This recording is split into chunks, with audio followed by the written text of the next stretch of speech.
Welcome to wishful ಅಡುಗೆ ಮನೆ. ಇವತ್ತು ನೋಡಿ ಆಲೂಗಡ್ಡೆನ ಬೇಯಿಸಿ ತಗೊಂಡಿದ್ದೀನಿ. ಇದನ್ನು ಸಿಪ್ಪೆ ತೆಗೆದು ಒಂದು ಸೂಪರ್ ಆಗಿರೋ ರೆಸಿಪಿನ ಮಾಡೋಣ. ತುಂಬ ಒಳ್ಳೆ ರೆಸಿಪಿ. ಹೇಗೆ ಮಾಡೋದು ನೋಡೋಣ ಬನ್ನಿ. ನೋಡಿ, ಮೊದಲಿಗೆ ಸಿಪ್ಪೆನ ತಕ್ಕೊಂಡು ಬರೋಣ. ನೋಡಿ, ಇವಾಗ ಆಲೂಗಡ್ಡೆನ ಚೆನ್ನಾಗಿ ಸಿಪ್ಪೆ ಎಲ್ಲ ತೆಗ್ದುಕೊಂಬಂದಿದ್ದೀವಲ್ಲ, ಇವಾಗ ಈ ಥರ ಗ್ರೇಟರಿಂದ ತುರ್ಕೊಳ್ಳೋಣ. ನೀವು ಕೈಯಲ್ಲಿ ಬೇಕಿದ್ರೆ ಸ್ಮ್ಯಾಶ್ ಮಾಡ್ಬೋದು, ಆದರೆ ಸ್ವಲ್ಪನೂ ಗಂಟಿರಬಾರ್ದು ಅಂತೇಳಿ ನಾನು ಇದರಲ್ಲಿ ತುರ್ಕೊಳ್ತಾ ಇದ್ದೀನಿ. ನೀವು ಯಾವ ಟೈಮಲ್ಲಿ ಬೇಕಾದರೂ ಇದನ್ನು ಮಾಡ್ಕೋಬೋದು. ನೋಡಿ, ಆಲೂಗಡ್ಡೆ ಚೆನ್ನಾಗಿ ತುರ್ಕೊಂಡಿದ್ದೀನಿ. ನೋಡಿ, ಈ ಥರ ತುರಿದ ಮೇಲೂ ಒಂದು ಸರಿ ಸ್ಮ್ಯಾಶ್ ಮಾಡ್ಕೋಬೇಕು. ನೋಡಿ, ಈ ಥರ ಕೈಯಲ್ಲಿ ಒಂದು ಸರಿ ಸ್ಮ್ಯಾಶ್ ಮಾಡ್ಕೊಳ್ಳೋಣ. ಸಣ್ಣ ಸಣ್ಣ ಗಂಟಿದ್ರೂ ಕೂಡ ನೀಟಾಗಿ ಸ್ಮ್ಯಾಶ್ ಆಗುತ್ತೆ. ನೀವು ಫೋರ್ಕಿಂದ ಮಾಡ್ಕೊತೀನಿ ಅಂದ್ರೂ ಆರಾಮಾಗಿ ಸ್ಮ್ಯಾಶ್ ಮಾಡ್ಕೋಬೋದು. ನೋಡಿ, ನಾವು ಈ ಥರ ಸ್ಮ್ಯಾಶ್ ಮಾಡಿದ್ಮೇಲೆ ಇದಕ್ಕೆ ನಾವು ಇವಾಗ ನೋಡಿ ಇದಕ್ಕೇ ಸ್ವಲ್ಪ ಕಸೂರಿ ಮೆಥಿನ ಹಾಕ್ಕೊಳ್ತಾ ಇದ್ದೀನಿ. ಹಾಗೆಯೇ ಕಪ್ಪು ಎಳ್ಳನ್ನು ಕೂಡ ಹಾಕ್ಕೊಳ್ತಾ ಇದ್ದೀನಿ. ಹಾಗೆಯೇ ಸ್ವಲ್ಪ ಚಿಲ್ಲಿ ಫ್ಲೇಕ್ಸ್, ರುಚಿಗೆ ಸ್ವಲ್ಪ ಉಪ್ಪನ್ನು ಹಾಕ್ಕೊಳ್ತಾ ಇದ್ದೀನಿ. ಒಂದು ಅರ್ಧ ಸ್ಪೂನ್ ಆಗುವಷ್ಟು ಪೆಪ್ಪರ್ ಪೌಡರ್, ಸ್ವಲ್ಪ ಕೊತ್ತಂಬರಿ ಸೊಪ್ಪು. ನೋಡಿ, ನಾನು ಇದಕ್ಕೆ ಸ್ವಲ್ಪ ಗರಂ ಮಸಾಲ ಕೂಡ ಹಾಕ್ಕೊಳ್ತಾ ಇದ್ದೀನಿ. ಇಷ್ಟನ್ನು ಹಾಕಿ ನೀಟಾಗಿ ಕಲಿಸ್ಕೊಬೇಕು. ಆಲೂಗಡ್ಡೆ ಬೇಯಿಸ್ಬೇಕಾದ್ರೂ ಸ್ವಲ್ಪ ಉಪ್ಪು ಹಾಕಿರ್ತೀವಿ. ಉಪ್ಪು ಹಾಕುವಾಗ ನೋಡಿ ಉಪ್ಪನ್ನು ಹಾಕ್ಕೋಬೇಕು. ನೋಡಿ, ನೀಟಾಗಿ ಇದನ್ನು ಕಲಿಸ್ಕೊಂಬರೋಣ. ನೋಡಿ, ನಂತರ ಇದನ್ನು ಚೆನ್ನಾಗಿ ಕಲಿಸ್ಕೊಬೇಕು. ಇವಾಗ ಇದನ್ನು ಪಕ್ಕಕ್ಕೆ ಎತ್ತಿಡೋಣ. ನೆಕ್ಸ್ಟ್ ಏನು ಮಾಡೋದು ನೋಡೋಣ ಬನ್ನಿ. ನೋಡಿ, ಇವಾಗ ಒಂದು ಪಾತ್ರೆ ತೊಗೊಂಡು ಅದಕ್ಕೆ ನೋಡಿ ನಾನಿಲ್ಲಿ 3/4 ಕಪ್ ಆಗುವಷ್ಟು ಗೋಧಿ ಹಿಟ್ಟನ್ನು ತೊಗೊಂಡಿದ್ದೀನಿ. ಹಾಗೆಯೇ 3/4 ಕಪ್ ಆಗುವಷ್ಟು ಮೈದಾನ ತೊಗೊಂಡಿದ್ದೀನಿ. ನೋಡಿ, ಮೈದಾನ ಹಾಕೊಂಡ್ಮೇಲೆ ಇದಕ್ಕೆ ಸ್ವಲ್ಪ ಅಜ್ವಾಯಿನ ಹಾಕ್ಕೊಳ್ತಾ ಇದ್ದೀನಿ. ಹಾಗೆಯೇ ರುಚಿಗೆ ತಕ್ಕಷ್ಟು ಉಪ್ಪು. ನಾನಿಲ್ಲಿ ಒಂದು 2-3 ಸ್ಪೂನ್ ಆಗುವಷ್ಟು ಎಣ್ಣೆನ ಹಾಕ್ಕೊಳ್ತಾ ಇದ್ದೀನಿ. ಎಣ್ಣೆ ಹಾಕಿ ಚೆನ್ನಾಗಿ ಕಲಿಸ್ಕೊಬೇಕು. ಎಣ್ಣೆಗೆ ಮೈದಾ ಮತ್ತು ಗೋಧಿ ಹಿಟ್ಟು ಹಾಕ್ಕೊಂಡಿದ್ದೀವಲ್ಲ, ಅದು ಚೆನ್ನಾಗಿ ಮಿಕ್ಸ್ ಆಗಬೇಕು. ನೀವು ಬರೀ ಗೋಧಿ ಹಿಟ್ಟಲ್ಲಿ ಮಾಡ್ಕೊಂಡ್ರೂ ತುಂಬಾ ಚೆನ್ನಾಗಿ ಬರುತ್ತೆ. ನೋಡಿ, ಈ ಥರ ಚೆನ್ನಾಗಿ ನಾವು ಎಣ್ಣೆ ಮಿಕ್ಸ್ ಆಗೋ ಥರ ಕಲಿಸ್ಕೊಬೇಕು. ಕೈಯಲ್ಲಿ ಚೆನ್ನಾಗಿ ತಿಕ್ಕಿ ನಾವು ಕಲಿಸ್ಕೊಂಡಾಗ ತುಂಬ ಚೆನ್ನಾಗಿ ಬರುತ್ತೆ. ನೀವಿನ್ನೂ ನಮ್ಮ ವಾಟ್ಸಪ್ ಗ್ರೂಪಿಗೆ ಜಾಯಿನ್ ಆಗಿಲ್ಲ ಅಂದರೆ ವಿಶ್ಫುಲ್ ವಾಟ್ಸಪ್ ಗ್ರೂಪಿಗೆ ಜಾಯಿನ್ ಆಗೋದನ್ನು ಮರಿಬೇಡಿ. ನಿಮ್ಮನೇಲೂ ಈ ಥರ ರೆಸಿಪಿ ಮಾಡ್ತಿದ್ರೆ ಇನ್ನೂ ಏನೇನು ಆ್ಯಡ್ ಮಾಡ್ಬೋದು ಅಂತ ನೀವು ತಿಳಿಸ್ಬೋದು. ಮಕ್ಕಳು ಸ್ಕೂಲಿಂದ ಬಂದಾಗ ಕೂಡ ಮಾಡಿಕೊಡ್ಬೋದು. ನೋಡಿ, ಈ ಥರ ಮಿಕ್ಸ್ ಮಾಡ್ಕೊಂಡಿದ್ದೀವಲ್ಲ, ಇವಾಗ ಇದಕ್ಕೆ ಸ್ವಲ್ಪನೇ ನೀರನ್ನು ಹಾಕಿ ಕಲಿಸ್ಕೊಬೇಕು. ಒಂದೇ ಸರಿ ನೀರು ಹಾಕೋದ್ರಿಂದ ತೆಳುವಾಗೋ ಚಾನ್ಸ್ ಇರುತ್ತೆ. ಹಾಗಾಗಿ ಈ ಥರ ಸ್ವಲ್ಪ ನೀರನ್ನು ಹಾಕಿ ಕಲಿಸ್ಕೊಳ್ಳೋಣ. ನಾವು ಮಾಮೂಲು ಪೂರಿ ಎಲ್ಲ ಯಾವ ಥರ ಮಾಡ್ತೀವೋ ಆ ಥರ ಅದಕ್ಕೆ ಕಲಿಸ್ಕೊಂಬಂದರೆ ಸಾಕಾಗತ್ತೆ. ನೋಡಿ, ಸ್ವಲ್ಪ ನೀರು ಹಾಕಿ ಕಲಿಸ್ಕೊಂಬರ್ತೀನಿ. ನೋಡಿ, ಚೆನ್ನಾಗಿ ನಾದಿ ಮಾಮೂಲು ಪೂರಿ ಹಿಟ್ಟು ಹೆಂಗೆ ಕಲಿಸ್ತೀವೋ ಆ ಥರ ಕಲಿಸ್ಕೊಂಬಂದಿದ್ದೀನಿ. ನೋಡ್ತಾ ಇದ್ದೀರಲ್ಲ, ಈ ಥರ ಚೆನ್ನಾಗಿ ಕಲಿಸ್ಕೊಬೇಕು. ಈ ಥರ ಚೆನ್ನಾಗಿ ನಾದ್ಕೊಂಡ ನಂತರ ನಾವಿದನ್ನು ಇದ್ರ ಮೇಲೆ ಇಟ್ಕೊಳ್ಳೋಣ. ಇವಾಗ ಇದನ್ನು ದೊಡ್ಡದಾಗೆ ಉಂಡೆಗಳನ್ನಾಗಿ ಮಾಡ್ಕೋಬೇಕು. ಚಿಕ್ಕದಾಗಿ ಏನು ಮಾಡ್ಕೊಳ್ಳೋ ಅವಶ್ಯಕತೆ ಇಲ್ಲ. ನೋಡಿ, ಈ ಥರ ಉಂಡೆಗಳನ್ನಾಗಿ ಮಾಡ್ಕೊಳ್ತಾ ಇದ್ದೀನಿ. ನೋಡಿ, ಹೀಗೆ. ಈಗ ಒಂದು ಉಂಡೆನ ತಗೊಂಡು ಸ್ವಲ್ಪ ಹಿಟ್ಟನ್ನು ಹಾಕ್ಕೊಳ್ತಾ ಇದ್ದೀನಿ. ಇವಾಗ ಇದನ್ನು ಲಟ್ಟಿಸ್ಕೊಳ್ಳೋಣ. ಎಷ್ಟು ದೊಡ್ಡದಾಗುತ್ತೋ ಅಷ್ಟು ದೊಡ್ಡದಾಗಿ ಲಟ್ಟಿಸ್ಕೋಬೋದು. ತೀರಾ ತೆಳುವಾಗಿ ಲಟ್ಟಿಸ್ಕೊಳ್ಳೋ ಅವಶ್ಯಕತೆ ಇಲ್ಲ. ಮಾಮೂಲು ನಾವು ಚಪಾತಿ ಎಲ್ಲ ಮಾಡ್ತೀವಲ್ಲ ಆ ಥರ ಲಟ್ಟಿಸ್ಕೊಂಡ್ರೆ ಸಾಕಾಗತ್ತೆ. ನಾವು ಎಷ್ಟೇ ಮಾಡಿಕೊಟ್ರು ಮಕ್ಕಳುಗಳು ಡಿಫ್ರೆಂಟಾಗಿ ಮಾಡಿಕೊಡು ಅಂತ ಕೇಳ್ತಾರಲ್ಲ, ಆ ಟೈಮಲ್ಲಿ ಇದನ್ನು ಮಾಡಿಕೊಡ್ಬೋದು. ದೊಡ್ಡವರಿಂದ ಹಿಡಿದು ಚಿಕ್ಕವ್ರ ತನಕ ಇಷ್ಟಪಟ್ಟು ತಿನ್ನುವಂಥ ರೆಸಿಪಿ. ಖಂಡಿತವಾಗ್ಲೂ ನಿಮ್ಮ ಮನೇಲಿ ಟ್ರೈ ಮಾಡಿ ಕಮೆಂಟ್ ಮೂಲಕ ತಿಳಿಸೋದನ್ನು ಮರಿಬೇಡಿ. ಸೈಡಲ್ಲೆಲ್ಲ ದಪ್ಪ ಇದ್ದರೆ ಅದನ್ನು ಸ್ವಲ್ಪ ತೆಳುವಾಗಿ ಹರ್ಕೋಬೇಕು. ನೋಡಿ, ಇವಾಗ ನಾವು ಲಟ್ಟಿಸ್ಕೊಂಡಿರೋದು ರೆಡಿ ಇದೆ. ನೋಡಿ, ಈ ಸೈಜಲ್ಲಿ ಲಟ್ಟಿಸ್ಕೊಂಡಿದ್ದೀನಿ. ಇವಾಗ ಇದಕ್ಕೆ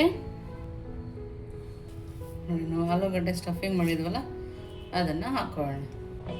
ಹಾಕಿ ನೀವು ಸ್ಪೂನ್ ಸಹಾಯದಿಂದನಾದ್ರೂ ಹಾಕ್ಕೋಬೋದು ಅಥವಾ ಕೈಯಿಂದನಾದರೂ ಹಾಕ್ಕೋಬೋದು. ಈ ಥರ ನೀಟಾಗಿ ಸ್ಪ್ರೆಡ್ ಮಾಡ್ಕೋಬೇಕು. ಎಲ್ಲ ಕಡೆ ಆಲೂಗಡ್ಡೆ ಸ್ಟಫಿಂಗ್ ಹೋಗೋ ಥರ ನಾವು ಇದನ್ನು ಸ್ಪ್ರೆಡ್ ಮಾಡ್ಕೊಳ್ಳೋಣ. ನೋಡಿ, ನಾನು ಸ್ಪೂನಲ್ಲೇ ಎಲ್ಲದನ್ನು ಹಾಕ್ಕೊಂಡಿದ್ದೀನಿ. ನೋಡಿ, ನಾವು ಇವಾಗ ಸೈಡ್ ಸ್ವಲ್ಪ ತಕ್ಕೊಳ್ಳೋಣ. ಇವಾಗ ಇದನ್ನು ಕಟ್ ಮಾಡ್ಕೋಬೇಕು. ನಿಮ್ಮ ಹತ್ರ ಪಿಜ್ಜಾ ಕಟ್ಟರ್ ಇದ್ದರೆ ಅದರಲ್ಲಿ ಬೇಕಿದ್ರೆ ಕಟ್ ಮಾಡ್ಕೋಬೋದು. ನೋಡಿ, ಚಾಕುಯಿಂದನೇ ನೀಟಾಗಿ ಕಟ್ ಆಗ್ತಾಯಿದೆ. ಮಕ್ಕಳಂತೂ ಪದೇ ಪದೇ ಕೇಳ್ತಾರೆ ಇದನ್ನೇ ಮಾಡಿಕೊಡಿ ಅಂತೇಳಿ. ಅಷ್ಟು ಟೇಸ್ಟಿಯಾಗಿರುತ್ತೆ. ನಾವು ಹೊರಗಡೆ ತಂದುಕೊಡೋಕ್ಕಿಂತ ಮನೆಯಲ್ಲೇ ಹೆಲ್ದಿಯಾಗಿ ಮಾಡ್ಕೊಡೋದು ತುಂಬಾ ಒಳ್ಳೆಯದು. ನೋಡಿ, ಇವಾಗ ನಿಧಾನಕ್ಕೆ ಇದನ್ನು ರೋಲ್ ಮಾಡ್ಕೊಳ್ಳೋಣ. ನೋಡಿ, ಈ ಥರ ಎಲ್ಲದನ್ನು ರೋಲ್ ಮಾಡ್ಕೋಬೇಕು. ನೋಡಿ, ಎಷ್ಟು ಚೆನ್ನಾಗಿ ಬರ್ತಾಯಿದೆ ಅಂತೇಳಿ. ಮೈದಾ ಹೆಲ್ದಿ ಅಲ್ಲ, ಮೈದಾ ಬೇಡ ಅನ್ನೋರು ಕೂಡ ಬರೀ ಗೋಧಿ ಹಿಟ್ಟಲ್ಲೇ ಈ ರೆಸಿಪಿನ ಮಾಡ್ಕೋಬೋದು. ನೀವೆಲ್ಲರೂ ಟ್ರಿಪ್ ಹೋಗಬೇಕು ಅಂತಿದ್ರೆ ಈ ಥರ ಮಾಡಿಕೊಂಡು ತಗೊಂಡೋಗ್ಬೋದು. ನೋಡಿ, ಇವಾಗ ಇದನ್ನು ಕೈಯಲ್ಲಿ ಸ್ವಲ್ಪ ಈ ಥರ ಪ್ರೆಸ್ ಮಾಡ್ಕೊಳ್ಳೋಣ. ಜಾಸ್ತಿ ಪ್ರೆಸ್ ಮಾಡ್ಕೊಳ್ಳೋ ಅವಶ್ಯಕತೆ ಇಲ್ಲ. ಈ ಥರ ಮಾಡಿಕೊಂಡ್ರೆ ಸಾಕಾಗುತ್ತೆ. ನೋಡಿ, ಎಲ್ಲದನ್ನು ಇದೇ ಥರ ಮಾಡ್ಕೊಳ್ತಾ ಇದ್ದೀನಿ. ನೋಡಿ, ಇವಾಗ ಮತ್ತೆ ಸ್ವಲ್ಪ ಗೋಧಿ ಹಿಟ್ಟನ್ನು ಹಾಕಿ ಇದನ್ನು ಈ ಥರ ಮಾಡಿ ಎರಡೂ ಸೈಡು ಹಿಟ್ಟು ಹಾಕ್ಕೊಂಡು ಲೈಟಾಗಿ ಲಟ್ಟಿಸ್ಕೊಬೇಕು. ಜಾಸ್ತಿ ತೆಳುವು ಮಾಡಬೇಕು ಅಂತ ಏನಿಲ್ಲ. ನೋಡಿ, ಈ ಥರ ಇಷ್ಟು ಮಾಡಿಕೊಂಡ್ರೆ ಸಾಕು. ನೋಡ್ತಾ ಇದ್ದೀರಲ್ಲ, ಈ ಥರ ಮಾಡ್ಕೊಳ್ಳೋಣ. ನೋಡಿ, ಇವಾಗ ಎಲ್ಲದನ್ನು ಇದೇ ಥರ ರೆಡಿ ಮಾಡಿಕೊಂಡು ಪಕ್ಕಕ್ಕೆ ಎತ್ತಿಟ್ಕೊಳ್ಳೋಣ. ನೆಕ್ಸ್ಟ್ ಏನು ಮಾಡೋದು ನೋಡೋಣ ಬನ್ನಿ.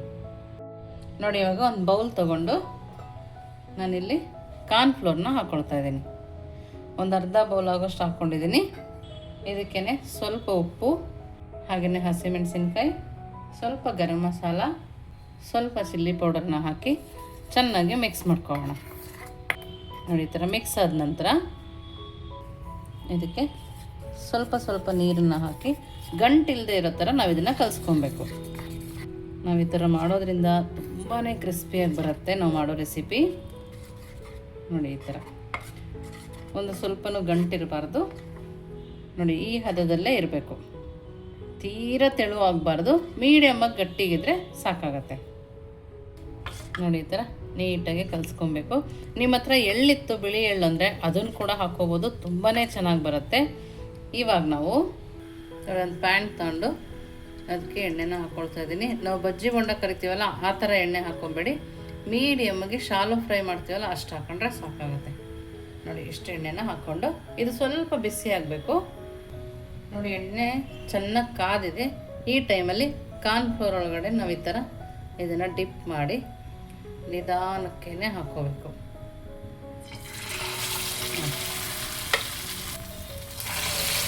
ಎಲ್ಲದನ್ನು ಅದೇ ಥರ ಹಾಕ್ಕೋಬೇಕು. ಜಾಸ್ತಿ ಡಿಪ್ ಮಾಡಿ ಜಾಸ್ತಿ ಹೊತ್ತು ಅದರಲ್ಲೇ ಇಟ್ಕೋಬಾರ್ದು. ನಾನು ಮೀಡಿಯಮ್ ಫ್ಲೇಮಲ್ಲಿ ಇಟ್ಟೆ ಬೇಯಿಸ್ಕೊಳ್ತಾ ಇದ್ದೀನಿ. ನೋಡಿ, ಒಂದಕ್ಕೊಂದು ಸಿಗಾಕೊಂಡ್ರೆ ಈ ಥರ ನೀಟಾಗಿ ತೆಗೆದು ನಿಧಾನಕ್ಕೇ ಬೇಯಿಸ್ಕೊಂಡ್ರೆ ಟೇಸ್ಟ್ ಚೆನ್ನಾಗಿ ಬರೋದು. ನೋಡಿ, ಈ ಥರ ನಿಧಾನಕ್ಕೆ ಬೇಯಿಸ್ಕೊಂಬರೋಣ.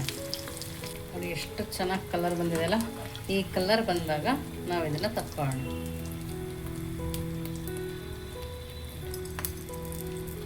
ಈ ಥರ ತಕ್ಕೋಬೇಕು.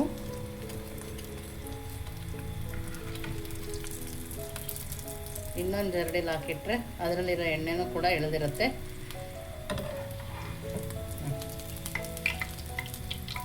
ಇವಾಗ ನೆಕ್ಸ್ಟ್ ಟ್ರಿಪ್ಪು ಕೂಡ ಇದೇ ಥರ ಬೇಯಿಸ್ಕೊಂಬರೋಣ.